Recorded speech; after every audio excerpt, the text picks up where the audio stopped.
Pemirsa, Densus 88 Anti Teror Polri menangkap 5 orang perekrut anak-anak untuk gabung bersama jaringan terorisme. Polisi ini menyebut perekrutan ini menggunakan game online hingga Instagram untuk merekrut anak-anak jadi teroris.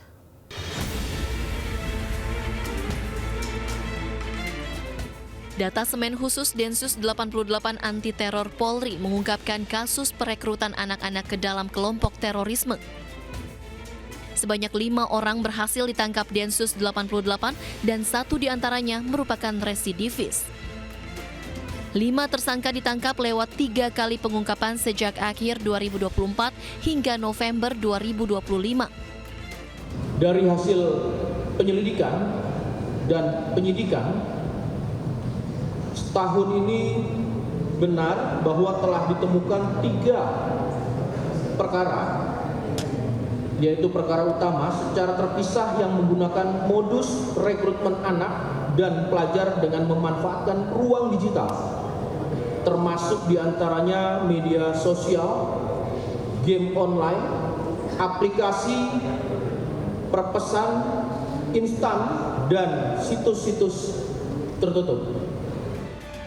Sementara itu, terdapat lebih dari 110 anak dan pelajar teridentifikasi perekrutan oleh para tersangka. Dari Jakarta, Danandaya Arya Putra, iNews melaporkan. Pemirsa, kecelakaan maut 2 bis dan 1 minibus terjadi di ruas tol Cipali, kilometer 72 Purwakarta, Jawa Barat. Akibatnya 5 orang tewas dan puluhan lainnya luka-luka. Wah, serambul ini.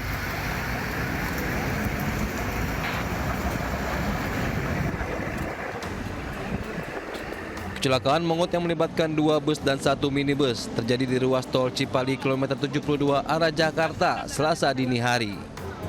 Wah, ke sini gak seru. Duh, jangan penumpangnya, Mas. Jangan penumpangnya, Mas. Betul naik tadi. Diduga, kecelakaan terjadi akibat supir bus Agramas hilang konsentrasi hingga menabrak bus Narjaya dan mobil minibus. Akibat kejadian ini, 5 orang tewas dan puluhan lainnya luka-luka. Bis Agra yang saya tumpangi ini menabrak Sinar Jaya ya, menubruk Sinar Jaya dan Sinar Jayanya masuk ke parit dan Agranya buang setir ke kiri dan nabrak pembatas jalan juga. Lalu ada sebelah kiri itu ada Grand Max. Itu yang saya tahu. Korban ada berapa kabarnya? Korban yang meninggal sih ada 5 orang ya, 2 dari Agra, 3 dari mobil Grand Max. Sementara itu, petugas kepolisian melakukan olah TKP di lokasi pasca terjadinya kecelakaan dan mengevakuasi kendaraan. Telah terjadi laka lantas di tol Cipali, kilometer 72 500 P, arah dari Cirebon menuju Jakarta yang melibatkan 3 kendaraan, 2 kendaraan bis dan 1 kendaraan Grand Max. Untuk di TKP sudah dilakukan olah TKP, kemudian membantu korban ke rumah sakit, kemudian evakuasi kendaraan-kendaraan sehingga di TKP harus sudah lancar. Hingga kini, unit laka lantas Polres Purwakarta masih menyelidiki penyebab pasti terjadinya kecelakaan maut yang menyebabkan 5 korban tewas ini. Dari Purwakarta, Jawa Barat, Irwan Saputra, iNews melaporkan. Pemirsa, diguyur hujan deras hampir 3 jam, sejumlah wilayah di Jakarta terendam banjir Selasa siang.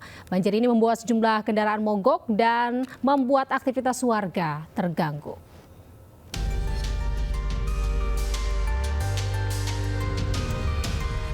Diguyur hujan hampir 3 jam, ruas jalan raya Duri Kosambi, Cengkareng, Jakarta Barat terendam banjir. Tidak hanya membuat angkutan umum mogok karena nekat menerobos banjir, air setinggi 30 cm ini menyebabkan sejumlah pengendara sepeda motor yang takut mogok terpaksa menggunakan trotoar. Selain disebabkan hujan deras, jalan raya ini kerap dilanda banjir karena buruknya sistem drainase. Sementara sejumlah petugas Satpol PP Jakarta Barat diterjunkan untuk mengatur arus lalu lintas. Banjir juga merendam permukiman warga di Jalan Pondok Karya, Mampang Perapatan, Jakarta Selatan.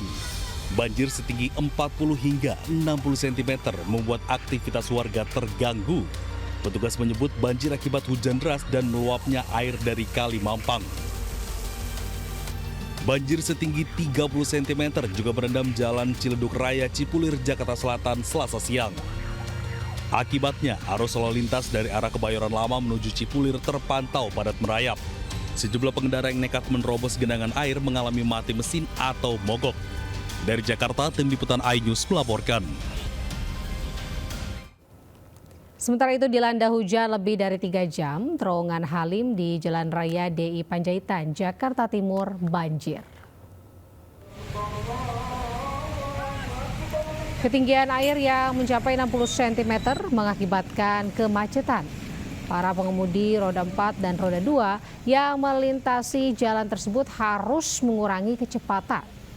Sementara pengendara roda 2 yang nekat menerobos banjir harus mengalami mati mesin.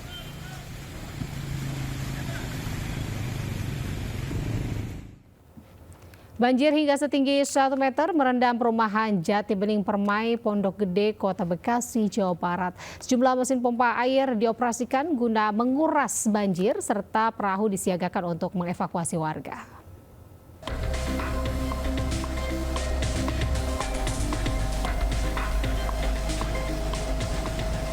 Banjir merendam perumahan Jati Bening Permai, Pondok Gede, Bekasi dengan ketinggian 1 meter pada Selasa sore. Banjir turut merendam sekolahan dan masjid di dalam perumahan. Banjir tersebut diakibatkan hujan deras disertai kiriman air dari kampung yang posisinya berada di atas dan luapan dari Kali Cakung. Meski banjir tinggi, warga masih bertahan di rumah masing-masing yang mayoritas berlantai 2. Di pemukiman itu masuk dong air ke dalam rumah, termasuk mobil yang kerendam. Iya. Bang, ini kan juga ada masjid sama sekolah ya, kerendam juga. Sama aja. Kerendam. Tapi tadi ada proses belajar mengajar anak-anak. Udah kelar. Untuk menguras debit air agar cepat surut, mesin pompa perumahan dan mesin bantuan dari BMSDA dioperasikan. Perumahan Jati Bening Permai salah satu perumahan yang kerap dilanda banjir di saat hujan turun deras. Warga berharap ada solusi agar perumahannya bisa bebas banjir di setiap hujan deras turun. Dari Bekasi, Jawa Barat, Rahmat Hidayat, iNews melaporkan. Pemirsa, 4 pertandingan tersaji dalam Liga Futsal Profesional 2025-2026 di gelanggang olahraga Nambo, Tangerang, Banten. Dalam pekan ke-6 ini, tim menampilkan permainan terbaiknya agar bisa meraih 3 poin.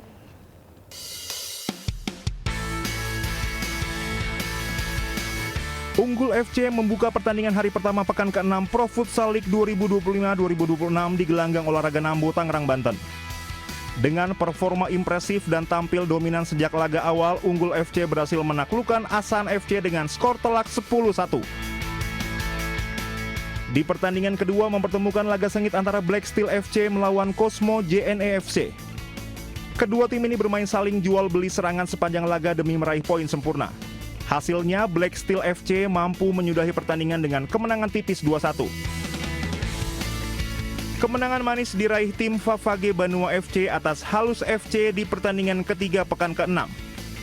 Jalannya pertandingan kedua tim sangat sengit dan menarik. Kedua tim tampil saling serang hingga akhirnya Unggul FC mampu mengatasi perlawanan Halus FC dengan skor 6-1. Di pertandingan keempat, tim Kuda Laut Nusantara FC hanya mampu bermain imbang melawan Moncong Bulo FC. Pertandingan seru terjadi pada laga ini. Kuda Laut Nusantara FC terus melancarkan serangan, namun pertahanan solid dari Moncong Bulo FC mampu memberikan perlawanan. Hingga akhirnya skor imbang 3-3 menyudahi pertandingan ini. Tim Liputan iNews melaporkan.